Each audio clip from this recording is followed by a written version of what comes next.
Welcome to Comics League Live. We are doing our first of many extensive members-only members-only panels. So essentially, the way this works, if you join up and become a panel at the Justice League tier, you get access to these. You get to hop on the panels with us. So if you just joined the Justice League tier and you want to join the panel, go into my community tab, and I posted the link to that. So in the meantime, we got David and Teladia. What's up, boys?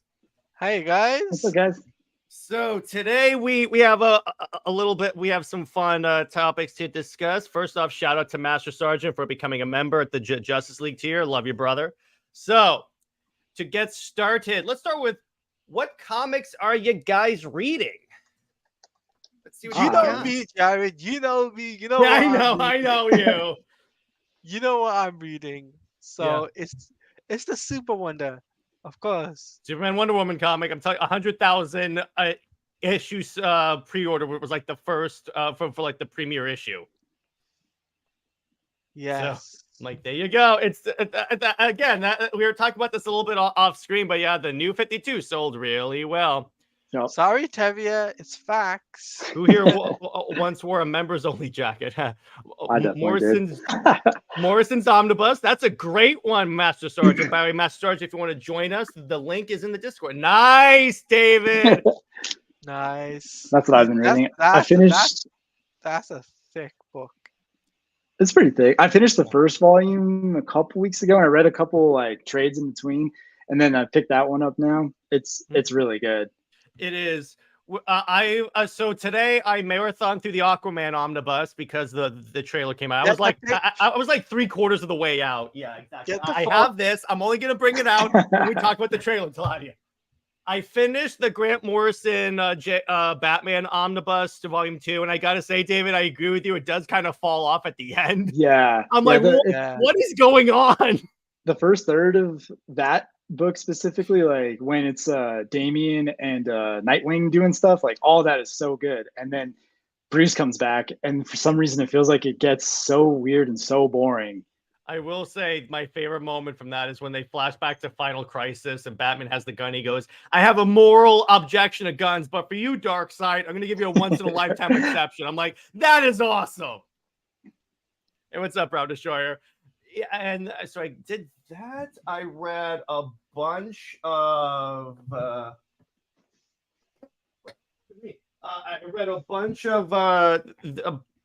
Batman War Zones. I'm actually War Games, so I'm enjoying that one. I finished a bunch of Jeff Johns' Hawkman. If you guys haven't read any of those, that's really good. It really goes into those into the history of those two characters and kind of explains it, because the Hawk people are a concept that gets confusing real fast. It's very convoluted, and there's been a lot of versions of the same people, which is also confusing. And then add on to the fact what they did in Zero Hour, where they combined all of them into one Hawk. I'm like, what is? Can you make this any more confusing? Please don't. But and then obviously Teladia and I have been going over the Superman Wonder Woman volumes from the new 52. That's awesome. It's actually my favorite book from that era of DC is Superman Wonder Woman, followed closely by Batman, because Court of Owls you cannot beat Batman the Court of Owls. No, you cannot. Who mentioned Super Sense? Because I never. See, what happened is that in the multiverse, he heard you say he heard when we were talking about it earlier backstage. Yeah, he was in the Chrono Ball. Oh, that's another one. I was reading. I read volume 2 of Joshua Williamson's Flash, and I see why everyone was talking about it. Like, wow, the trailer looks good. I really like the first Aquaman. Me too. Is there there's a Scott Snyder Batman omnibus that includes that. This whole run is in 2 volumes. That's when you know you've written a lot for characters, when it's multi-volume. It's like Green Lantern and Batman is like 3 volumes. And I'm like, good God. It's like even the George Perez Wonder Woman is 3 volumes. I'm like, But that is excellent, by the way. George Perez Wonder Woman. Yeah, the Ultimate Spider-Man series I'm reading is going to be 4 omnibuses. Yeah. Oh, geez. Yeah. Well, I didn't realize it stretched that long. Yeah, because it went up until Peter's death and then extended beyond that with Miles, which, again, I still say Miles worked best when he was in his own universe and not competing with anyone else of Spider-Man. Mara Amber turned at 6 seconds. Actually, she had 1 second. She had enough time to get a GIF. Yeah. So on that, let's talk about the Aquaman trailer. So it came out today, and I gotta say, it looked good. It looked very good.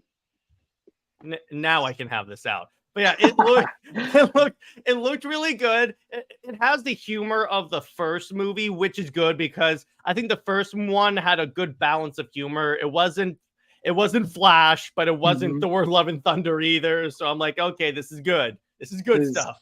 It was Jason Momoa just being really charismatic and he has really good comedic timing. Yeah. Oh yeah, 100%. And plus, it's also the Aquaman from Zack Snyder's Justice League, who was kind of a jokester. So there you go.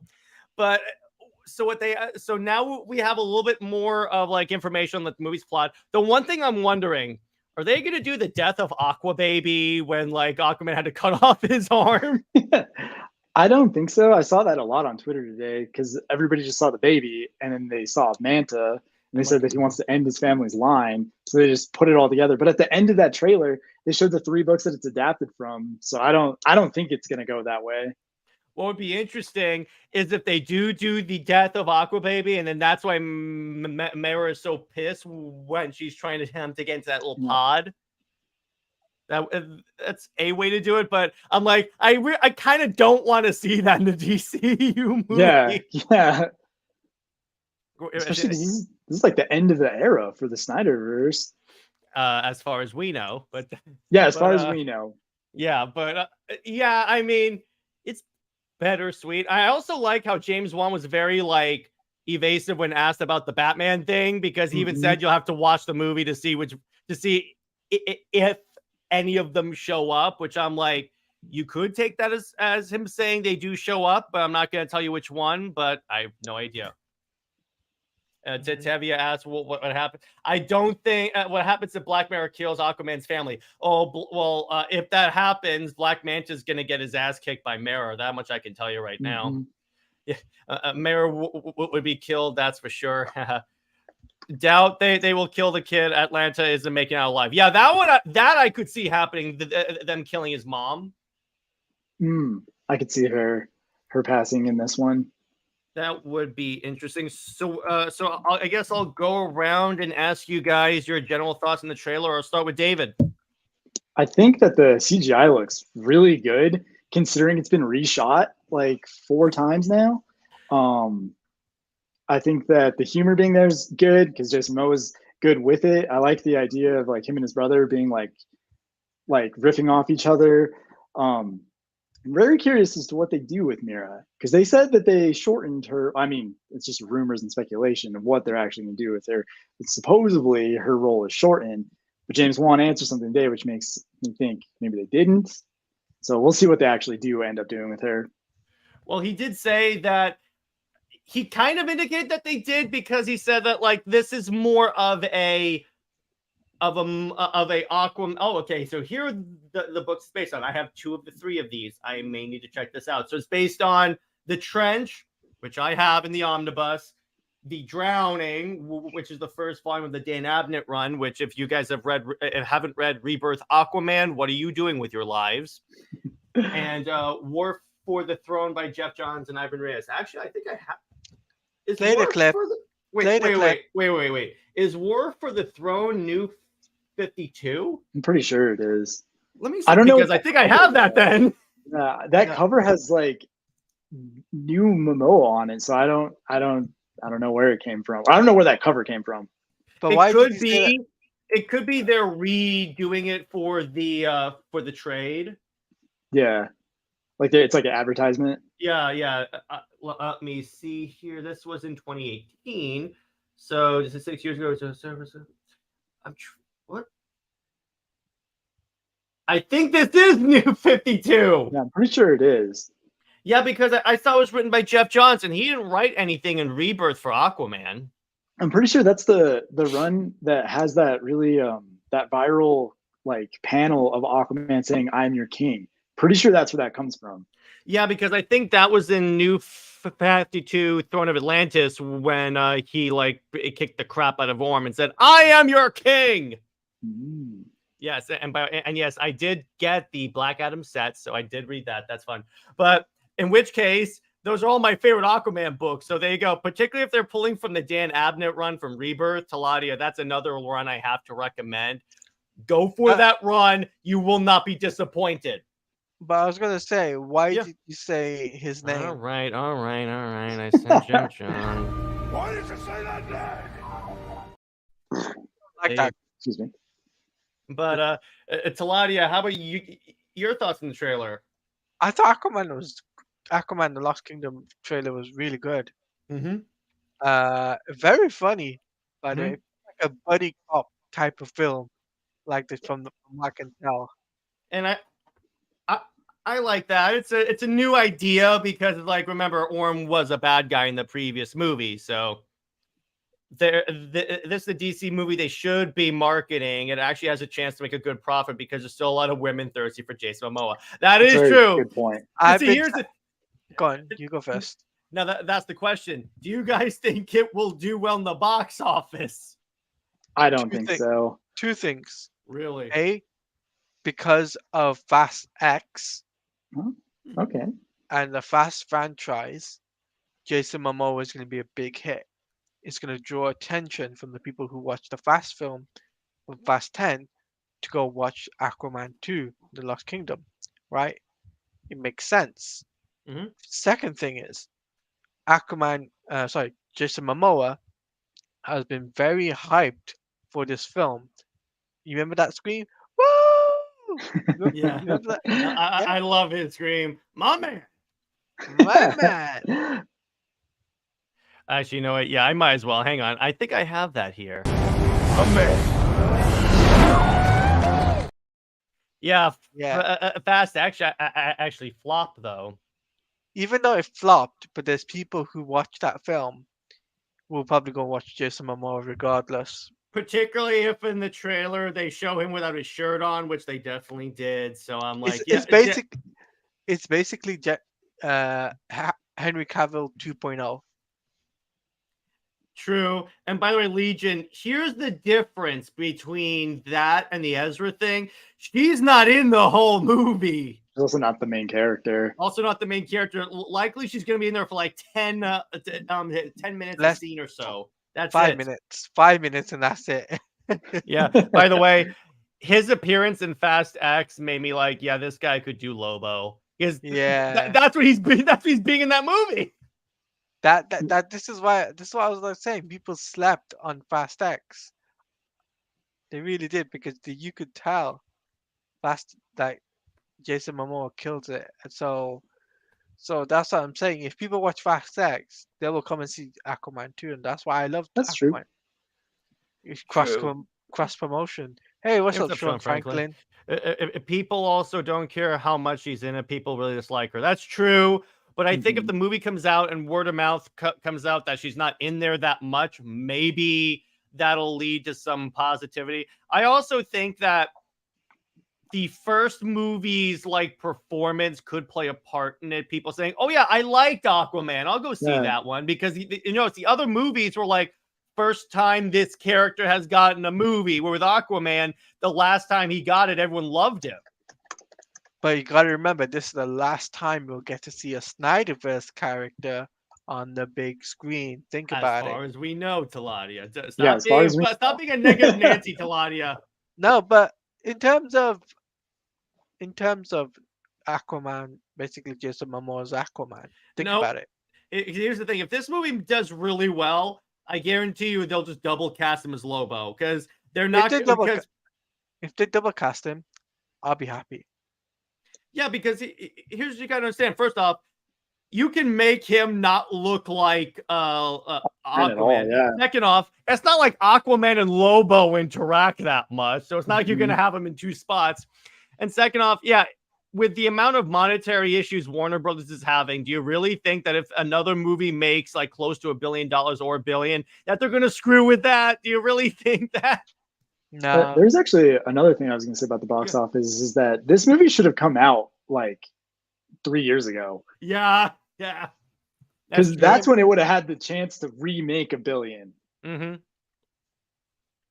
Yeah, that's true. Again, it's because with the DC movies being the way they were, it's like, yeah. Actually, you know what? Yeah, I think it's time for this little beauty. Yeah, second Warner Brothers. There you go. Yeah, it's time for that one. But I mean, let me put it to this: I think it could still do that. I think it could still do really well, because again, the movie was still his performance in Aquaman was still memorable enough. Plus, here's what you have to understand though: the Snyder Cut relatively just came out, so people are reminded about how much they like Jason Momoa as Aquaman. So people either associate him with the Snyder Cut, which did well, or Aquaman, which also did well. And the same thing could be said about the Flash and that Bond, but again, the best thing about the trailer is no Amber Heard. She was in there, just very briefly. You notice how they really, really, really didn't have her in that trailer that much. That's one of the things that when I was watching it, I was like, okay, so because that was my issue, because I was like, are they gonna like really put her in the? Here's hoping for Affleck for the film. Okay, so if there is a Batman, which one do you think it's gonna be? I don't see why it wouldn't be Affleck, but after the Flash, like they make it seem like none of them can come back. I don't know.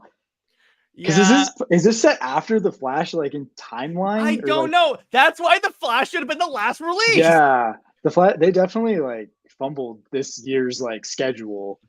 Because here's the thing, it can't be Keaton either in that with that line of thinking, because Clooney's the Batman on the Earth Barry goes to, apparently. And there's no way that they filmed stuff with Clooney for this movie. Because that would have leaked out real fast. Yeah, we would have known about that immediately.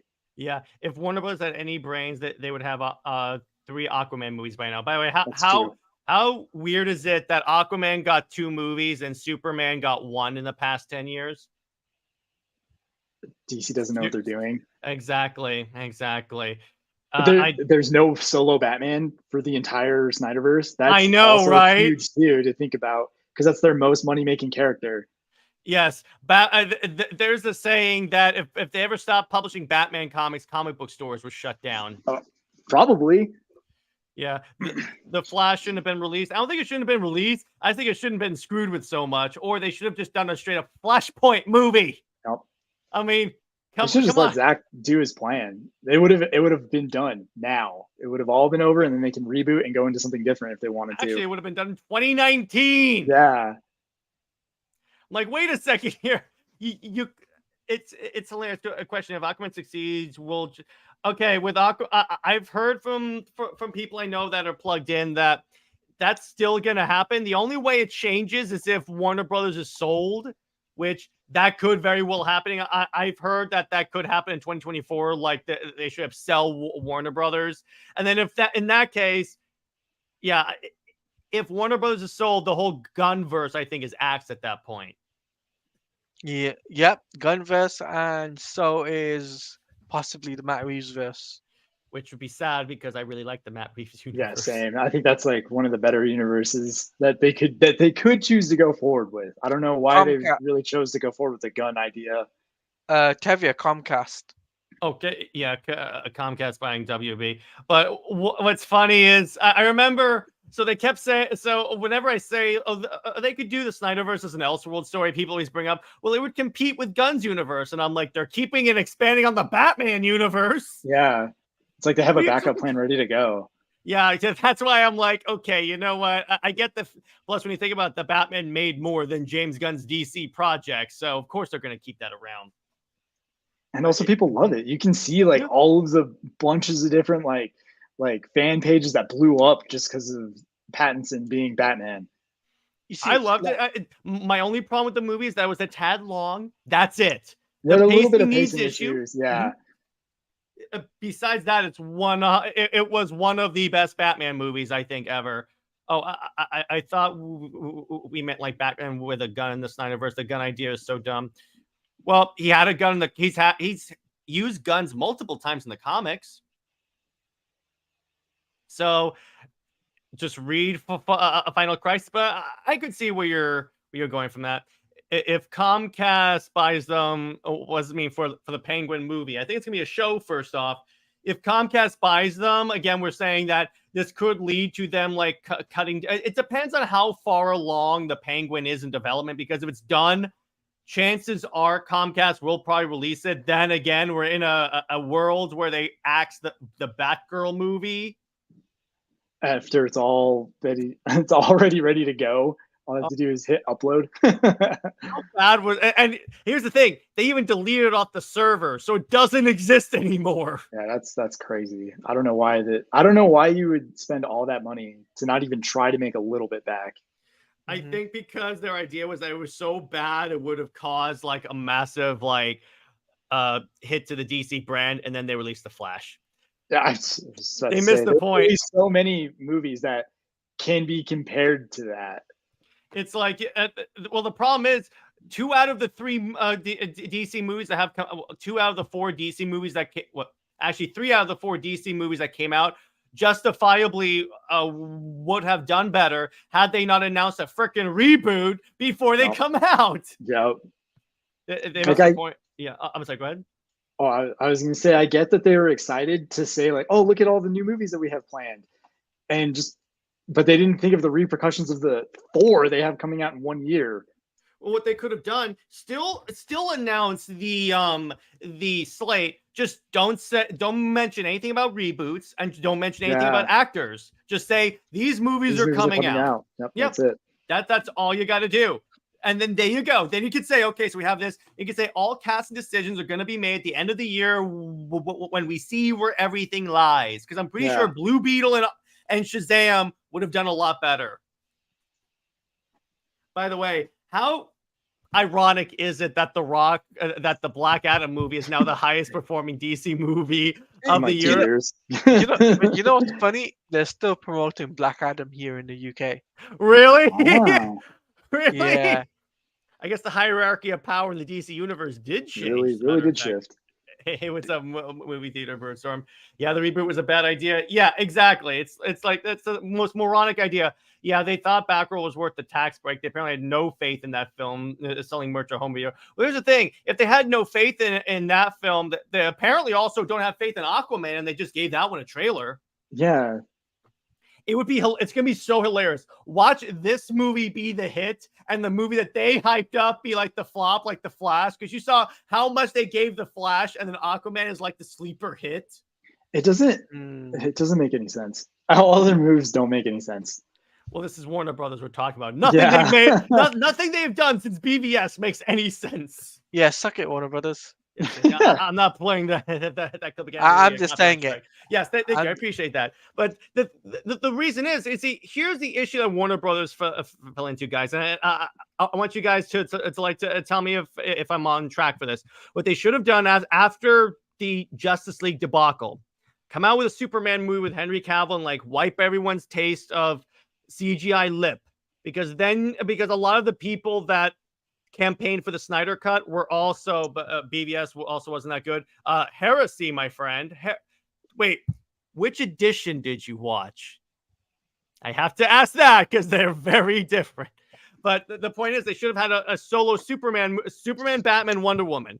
Because the issue they made so they were like, okay, Justice League happens. Let's release a bunch of movies about our D-list characters before we can even before we've established who the main Trinity are in this universe.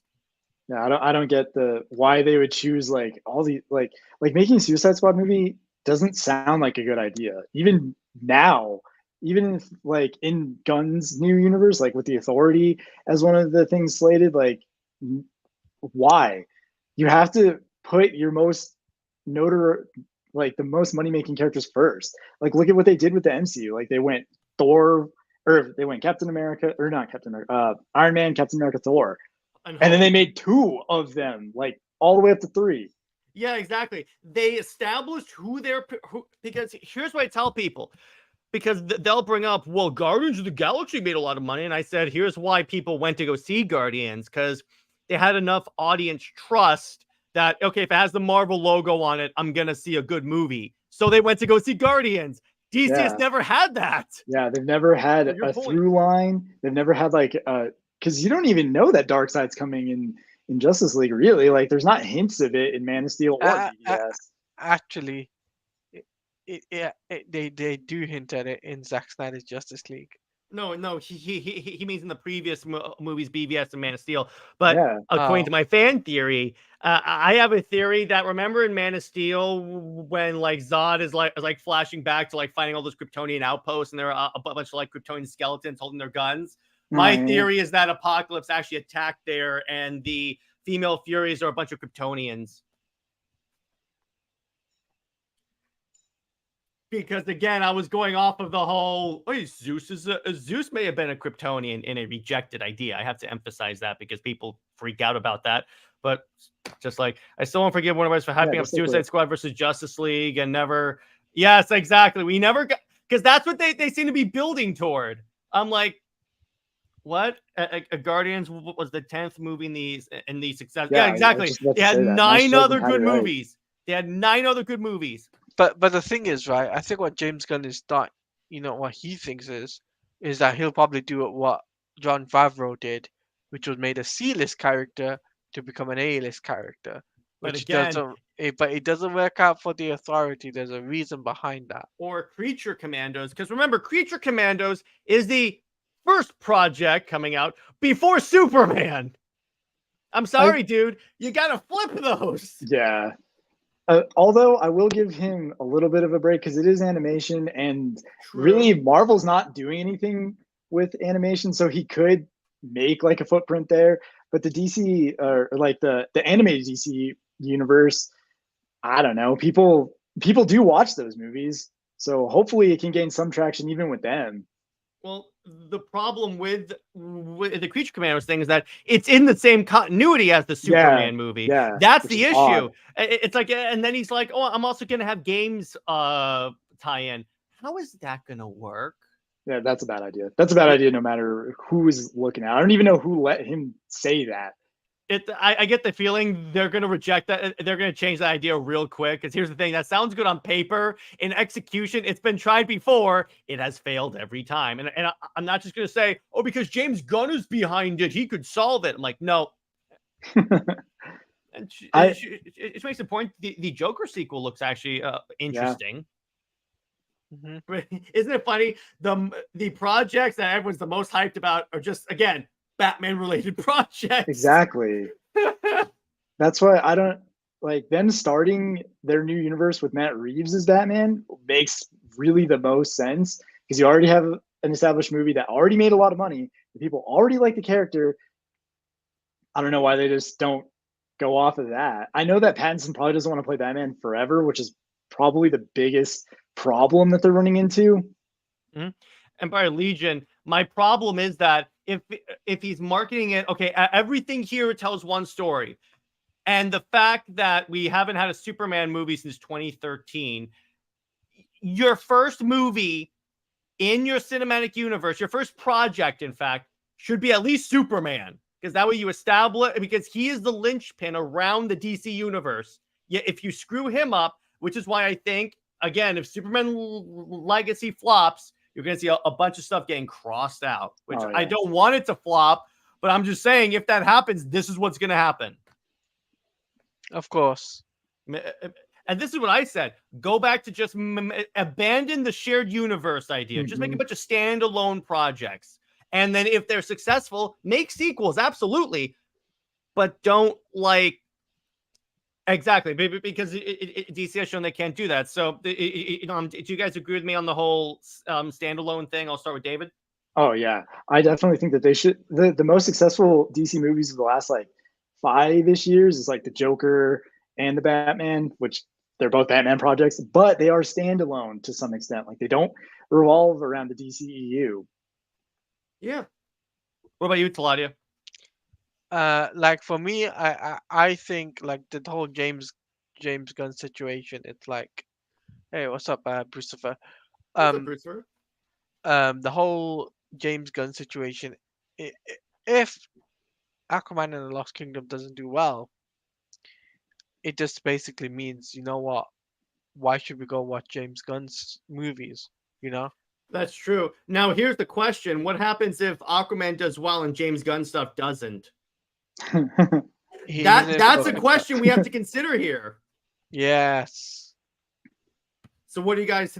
Because the way I think that, because again, I'm like, here's what I have to tell people: the Snyderverse is not as hated as you guys think it is.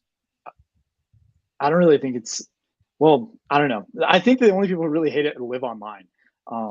And it's kind of funny. Did you guys see that CBR article that came out that a lot of those blank loves comics accounts don't actually read comics? They just post random panels. I'm like, because legit, I have caught these people in lies or like fabrications, called them out on it, and then they accuse me of not reading comics. I'm like, you see my background, right?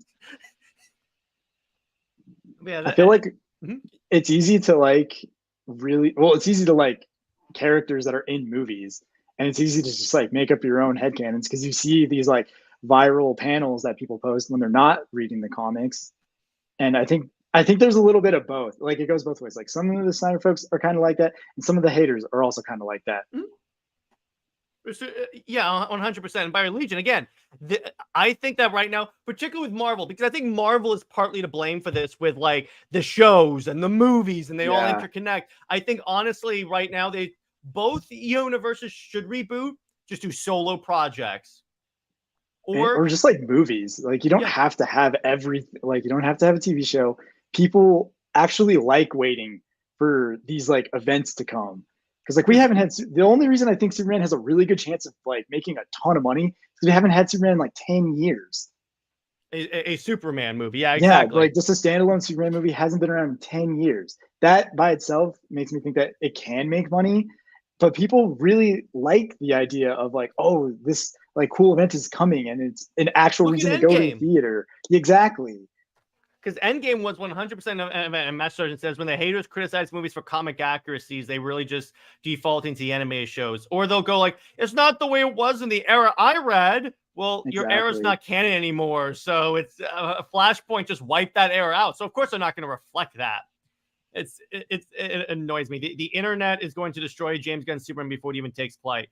Yeah, I know. And it's on both sides of the argument. Yeah, to a certain degree, like this way, to a certain degree, people are a little too hard on this Superman movie. Before we see anything, people are like, "Oh my gosh, it's gonna flop."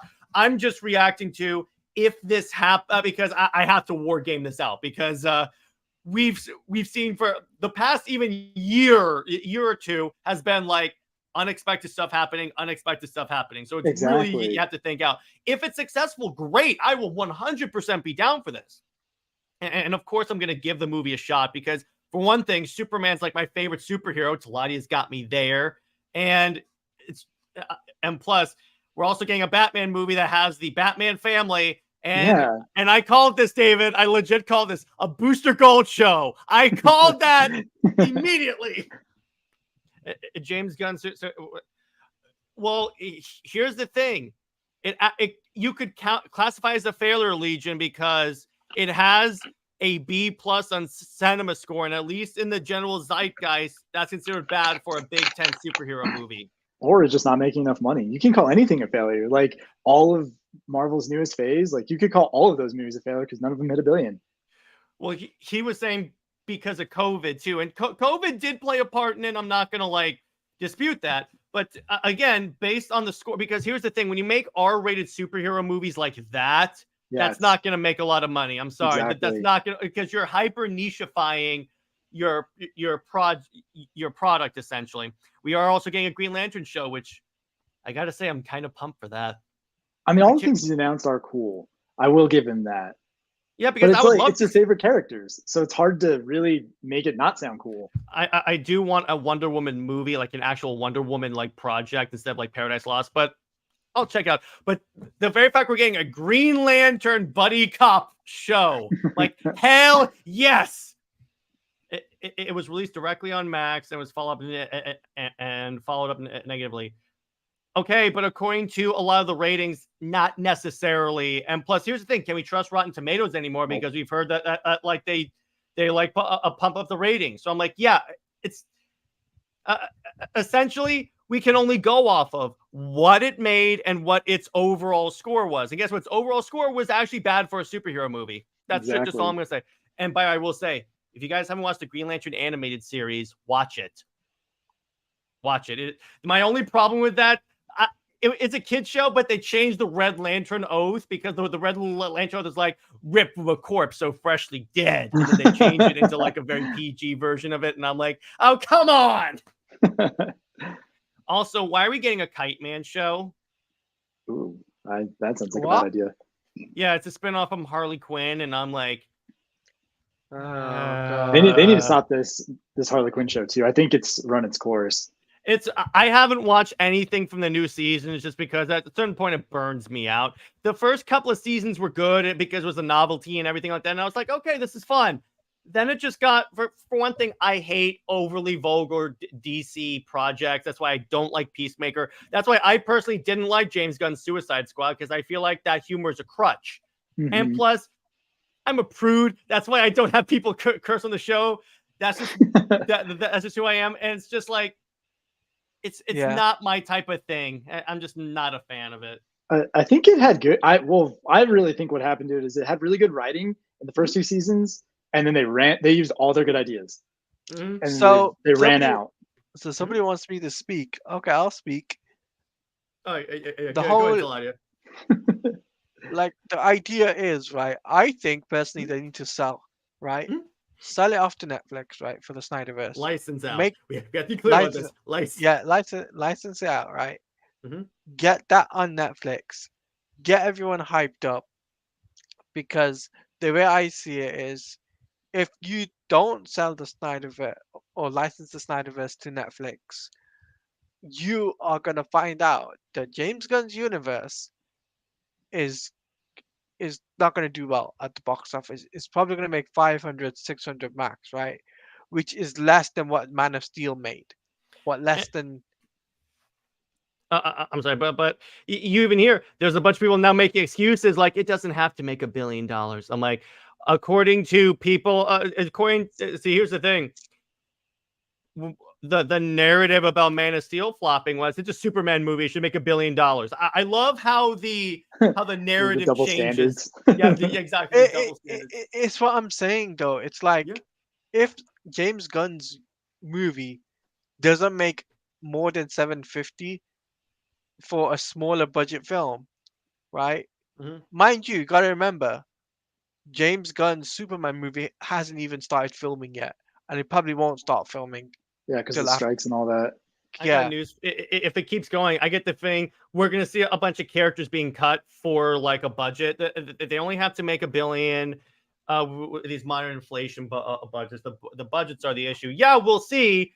But I'm just saying they may not have enough with the way Warner Brothers is doing and the way Teladia and I are talking about this.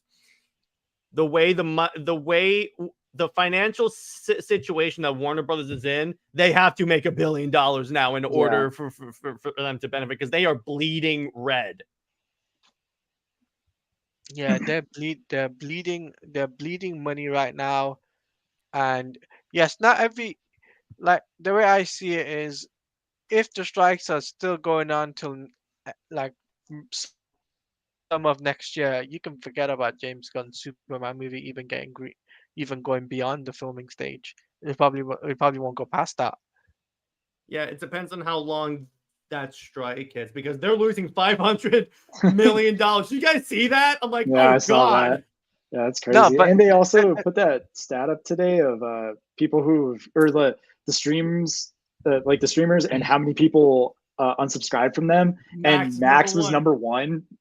At like 26%. What that means is that Max loses a quarter of its audience regularly. Yeah, that's a bad thing right there. That's terrible. Mm-hmm. No, they have to make well over what they. Yeah, but essentially what I'm saying is that the longer the strike goes on, the less likely it will be that either we'll get Superman Legacy with all the Justice Leaguers, or that it will come out. That's what I'm going to say right there, because of $1 billion movies cover other movie prices. Exactly. Yeah, exactly. And the But thing is that I'm sorry. Go ahead, Teladia.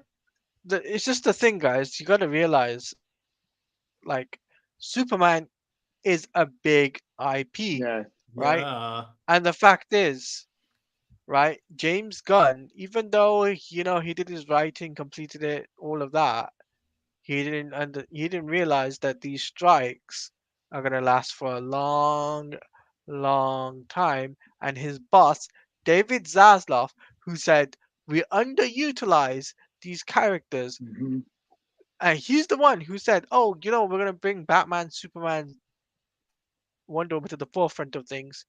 Where is the Superman stuff? Where's the Batman stuff? Where's the Wonder Woman stuff? Like, come on. Like, you've been in the company for how long has it been, Jared? About a year now is when Yeah. he was About brought in. When about he a was year. announced. Since yeah, you've been in the company for about a year, and already you made the company go lose more than It's 400 million. it's not wholly because of him. It didn't help. Let me put it to that way. Yeah. Yeah. He They didn't needed help like they thought he would. a win with the Flash. They needed a win with like all these other movies. Then he announces a reboot. I'm not saying don't announce the slate. I'm saying don't use even if everyone's thinking they're probably going to do a reboot, do not confirm it. Just say anyone Yeah. that tells you, unless it's me telling you there's a reboot, it's wrong. So if he had come out with that message, I think that it would have that these would have done better. We haven't even gotten past the projects they've inherited. Why are we looking for Zaslav era projects right now? It's not even that realistic. Because here's the thing, Legion. Because these movies not doing well means there's less capital going around to devote to James Gunn's Mhm. universe. That's why we're focusing on it. See, here's the Yeah. thing. I get people want to be positive about DC because hell, yes, do I. But if there's one thing that covering this stuff for a couple of years has taught me, Warner Brothers can always find some way to screw everyone over. Yep. What do you think, David? Man, I think that Gunn shouldn't have. I don't think he should have announced anything beyond Superman. That's what I fully believe. Mhm. Because and him announcing the reboot, like saying like, oh yeah, we're not going to use these characters anymore, or not confirming them. That's another problem. Is he keeps talking. He And changes his mind. yeah, He changes his mind, and I'm like, what the? yeah. If he would just shut up, which I think Aquaman might have the best chance of doing good because he's not saying anything. He's not saying it's good. He's not saying it's bad. They literally put a trailer out a month before the movie's going to come out. Like it, I don't know. Him talking too much, it all compounds.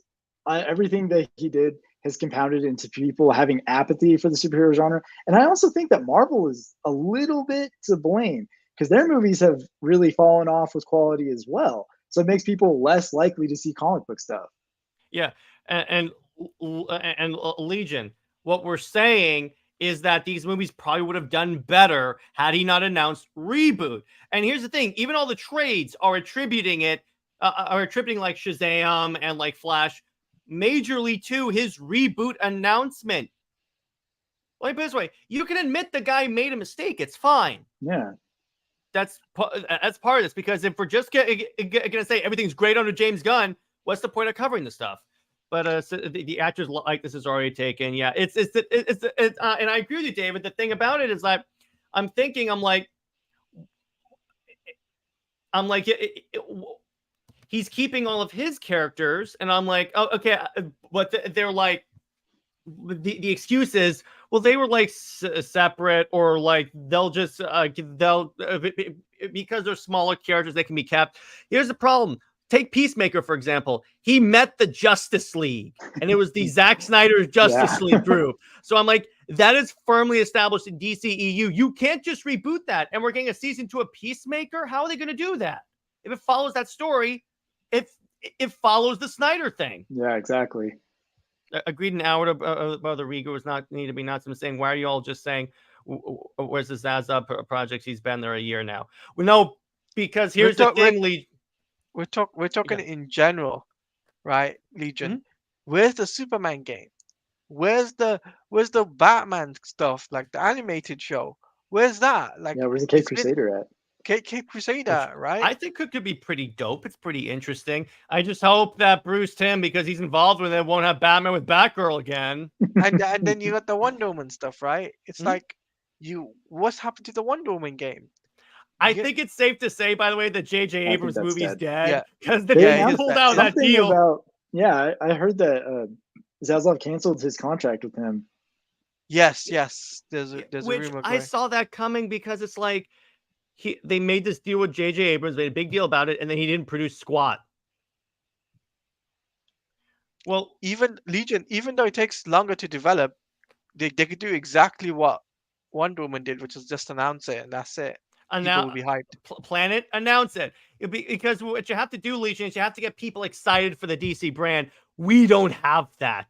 We're still on getting a Suicide Squad game, which they could have marketed that better. Oh, that was supposed to come out this year. Yeah, it's supposed to come out this year. I'm like, and that's apparently part of the Arkham verse. But the problem is DC has done nothing post Snyder Cut to get people excited for the DC brand. True. They just haven't, because had they announced, because can you imagine? Okay, so let's say the Snyder Cut came out and they said, okay, we're gonna do his movies as the Elseworlds. We'll do the Justice League Part 2 and 3, and our stuff. There you go. Because here's the thing, it's gonna compete with the two universes. So what? DC still gets all the money. Yeah. What does it matter if the universes compete? Even the comics, like they literally are constantly competing with each other. Like there's Black Label where they're like, yeah, this is in continuity, even though they put the Black Label on it. And then there's stuff in continuity, and they're like, well, in a couple of years we're going to take it out. This is why they just need to license the Snyderverse out.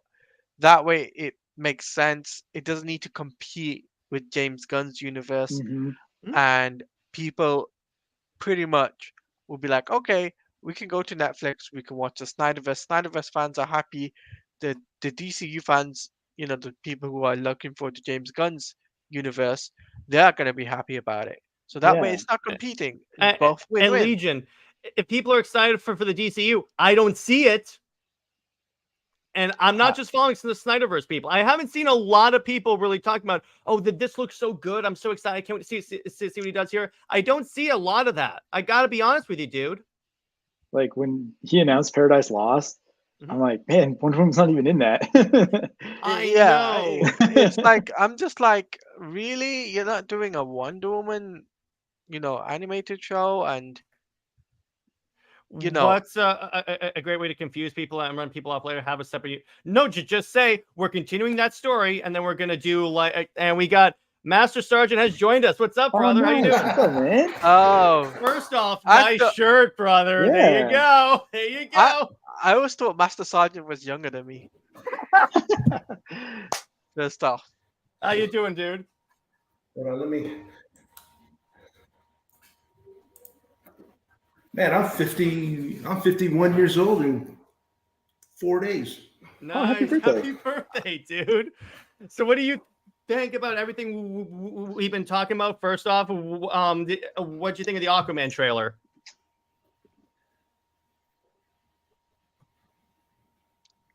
I think he's getting his headset sorted. Okay.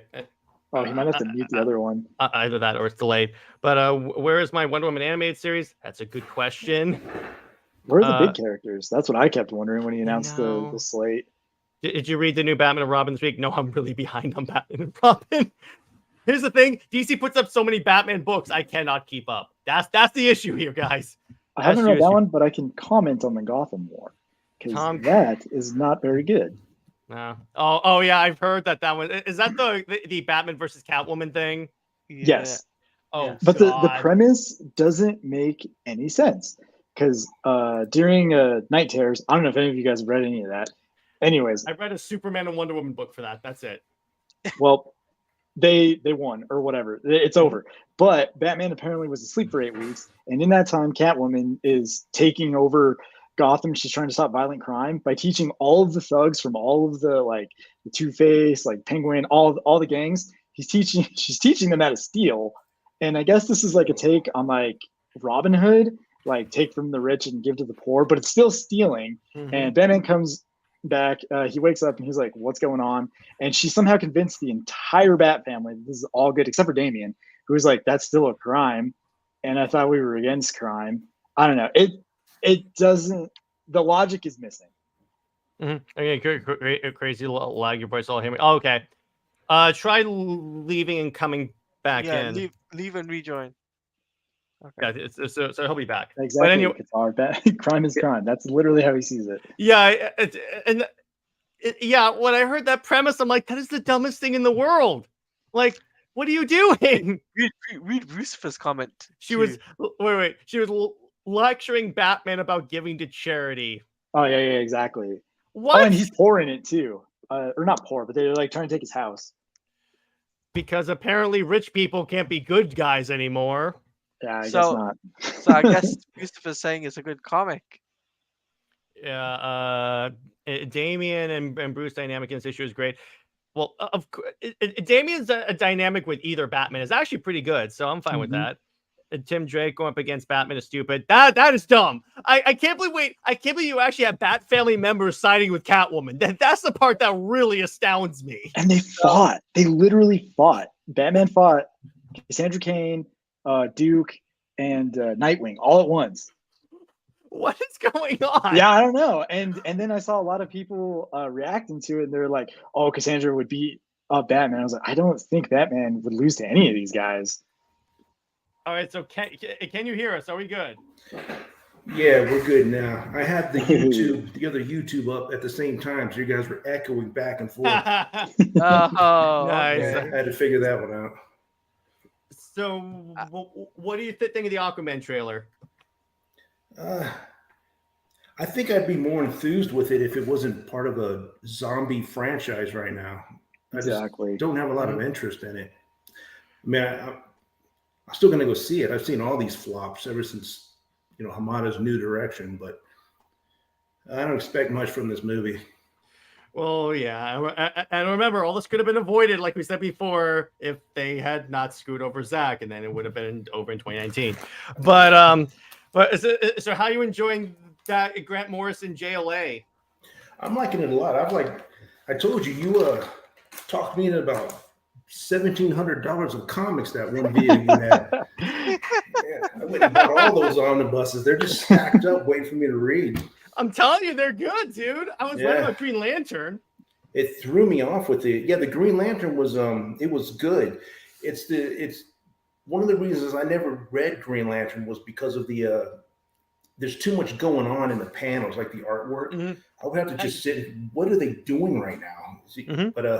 But the story, the story was really cool. The way I always tell people is that Green Lantern series, that's basically DC's version of Star Wars. That's if you go into it with that mindset, you're like, okay, I can take chaos on the screen with all the craziness going on right now. Right. But so there's that, and then I think we have another recommendation for you: Grant Morrison Batman. Yeah, let me write it down.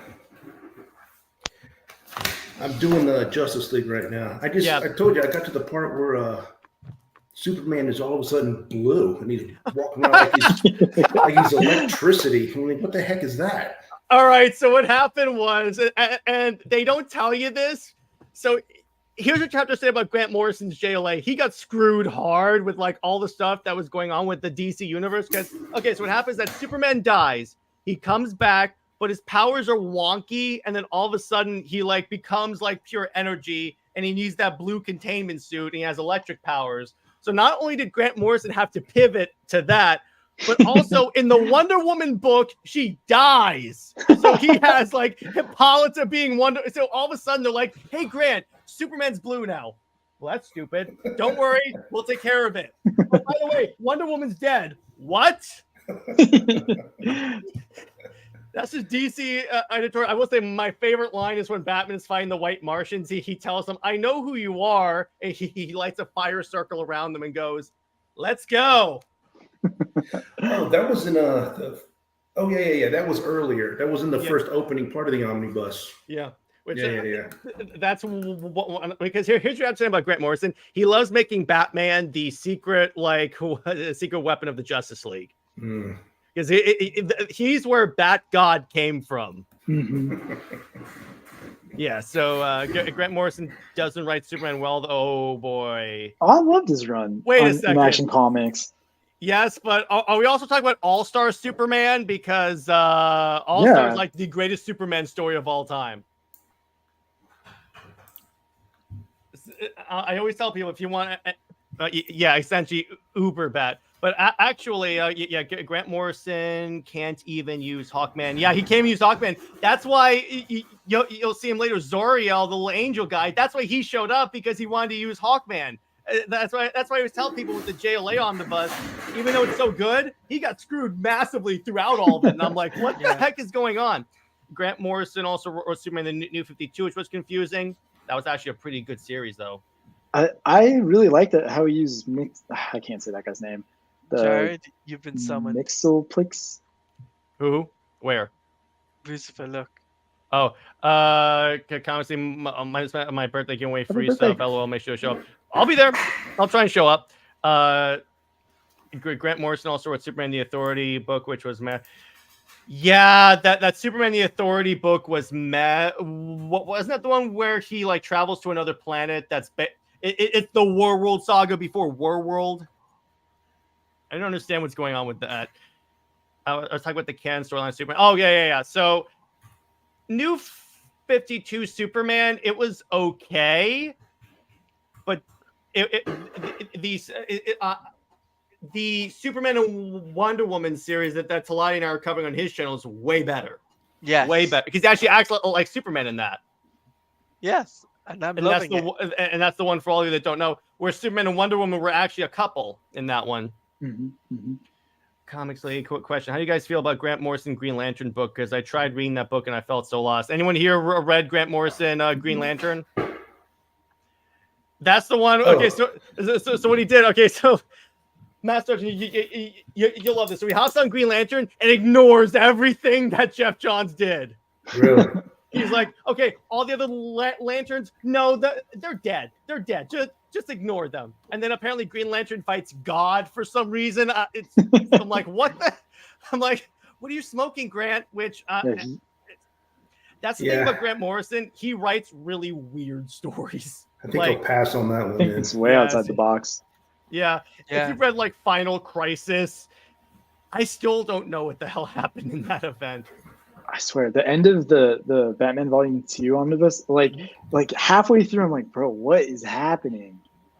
All right, so in that omnibus, Master Sergeant, you heard the whole story about how like where Batman was like launched through time because he was killed by Darkseid at Final Crisis.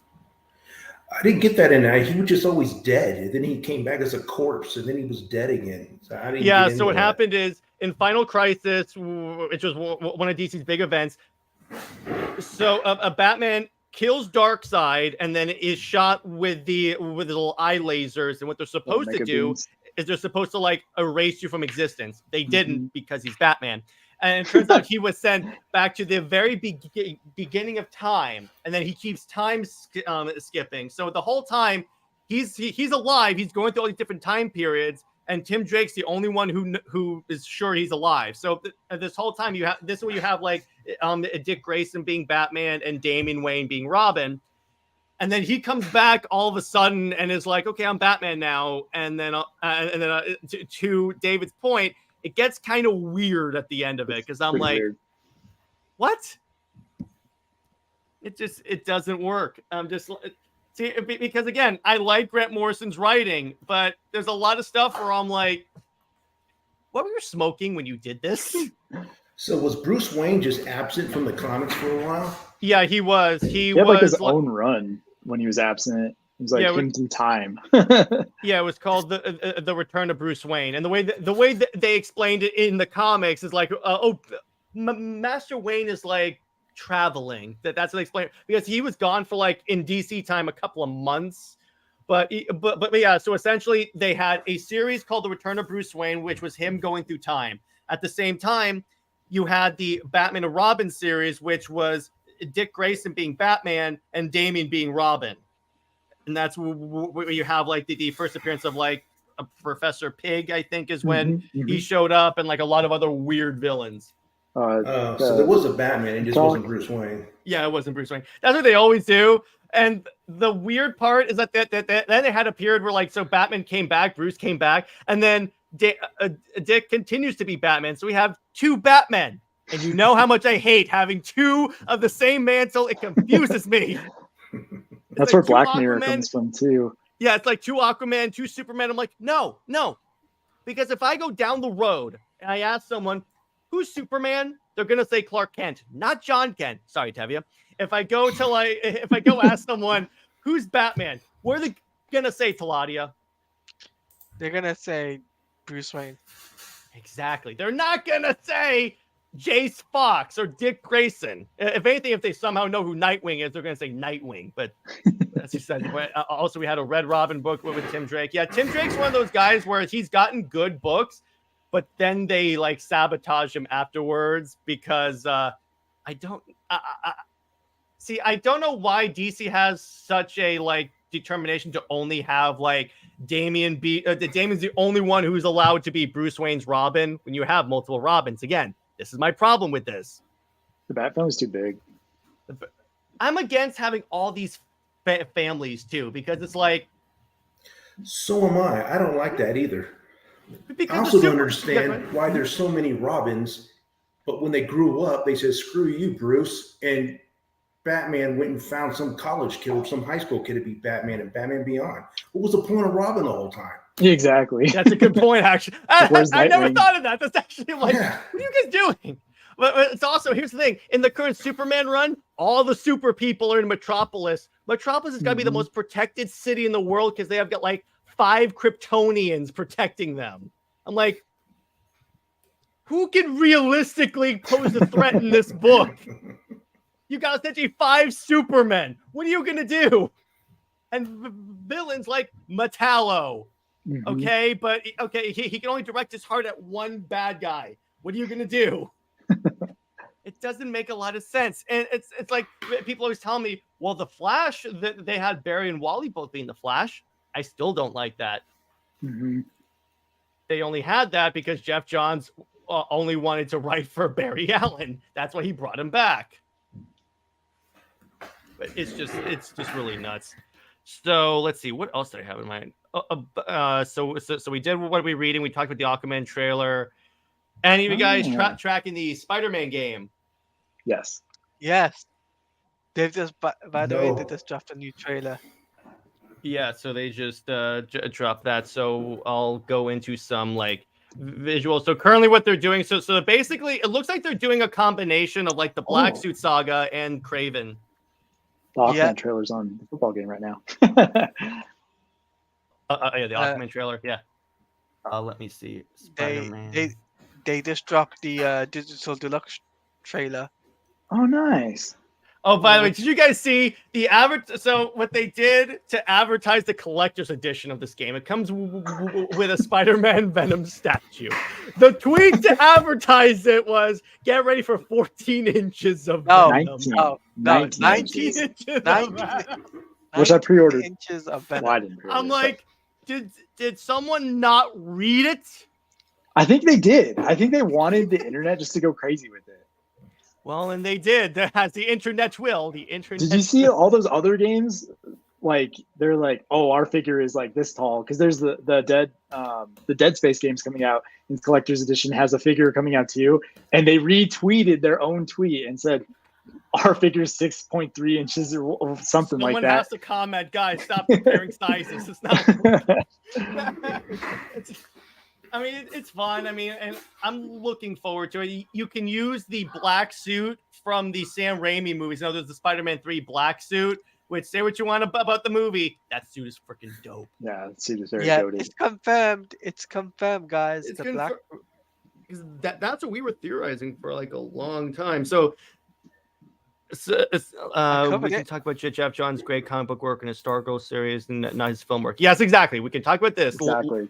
With Green Lantern and Green Lantern, Stargirl is fine. Justice League is fine, which I have the Omnibuy right up there. But for Jeff Johns, Justice League, because that was the first series. Fun fact that I really started collecting is the Jeff Johns Justice League run from the New 52, because that's when Superman and Wonder Woman first kissed. I saw that on Facebook, and I was like, I will check that out. I will check that out. And it's kind of funny. When I started the channel, I discovered something really simple. Stuff talking about Superman and Wonder Woman as a couple and stuff pertaining to Zack Snyder performs very well on YouTube for some reason.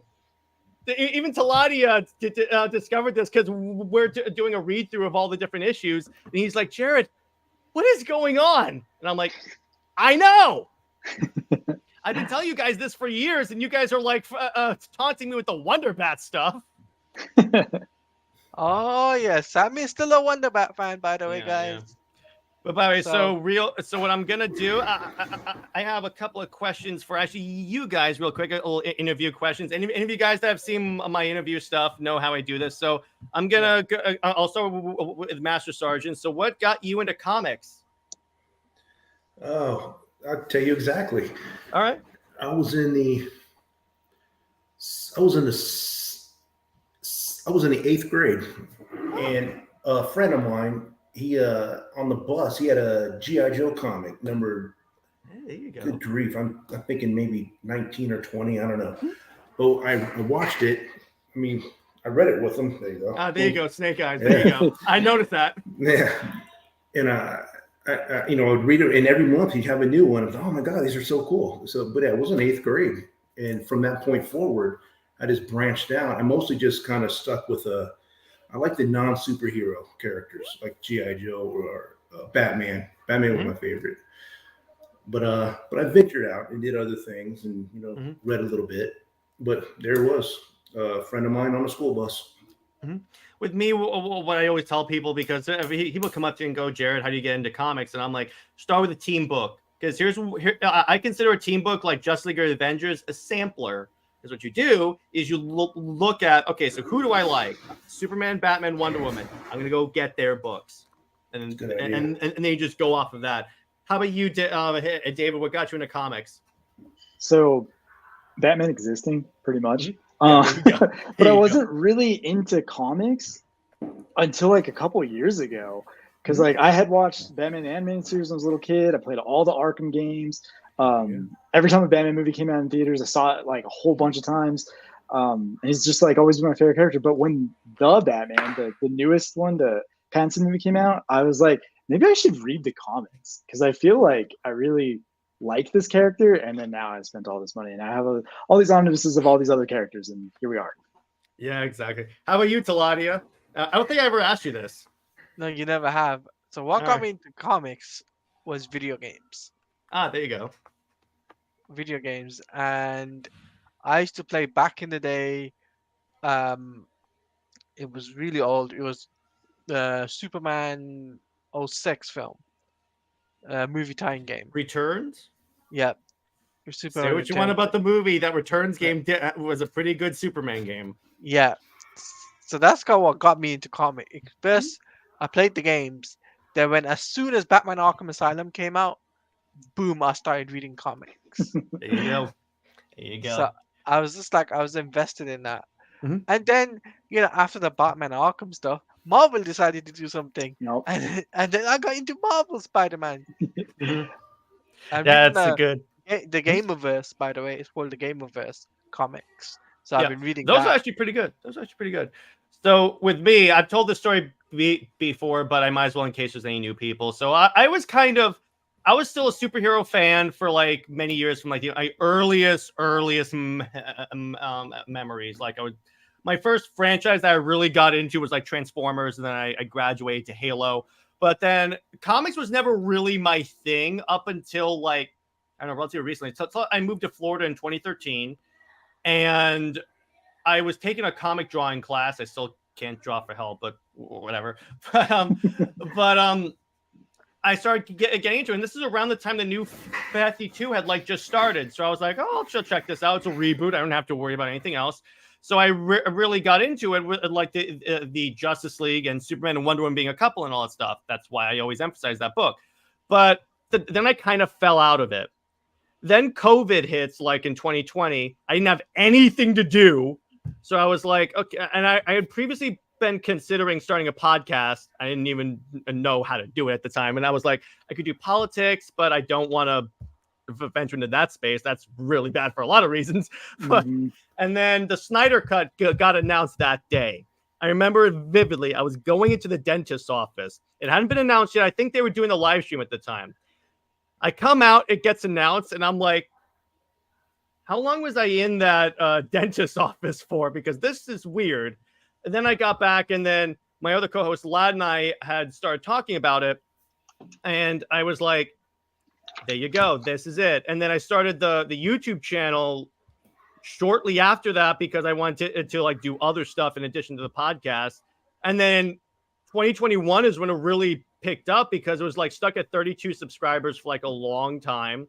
Then I had Wes from Thinking Critical on, and then all of a sudden it just took off until I was like at this point with like 760. So I'm like, and we just got monetized. So I'm like, when I look back on it, because I have all the old like photos of like tracking sub counts, and when I watch this and I see where everything is now, thanks to all you guys, I'm like, oh wow, this is really cool. Yeah, it was during it wasn't during DC Fandom that they announced it. No, that was when they aired the trailer. It was during the Man of Steel watch party Zach did, where they actually announced it. Let's not forget about that. But and then the reason why the partnership like Teladia, Jay Heat, and Nick started was because Lad had to step back because he had to do his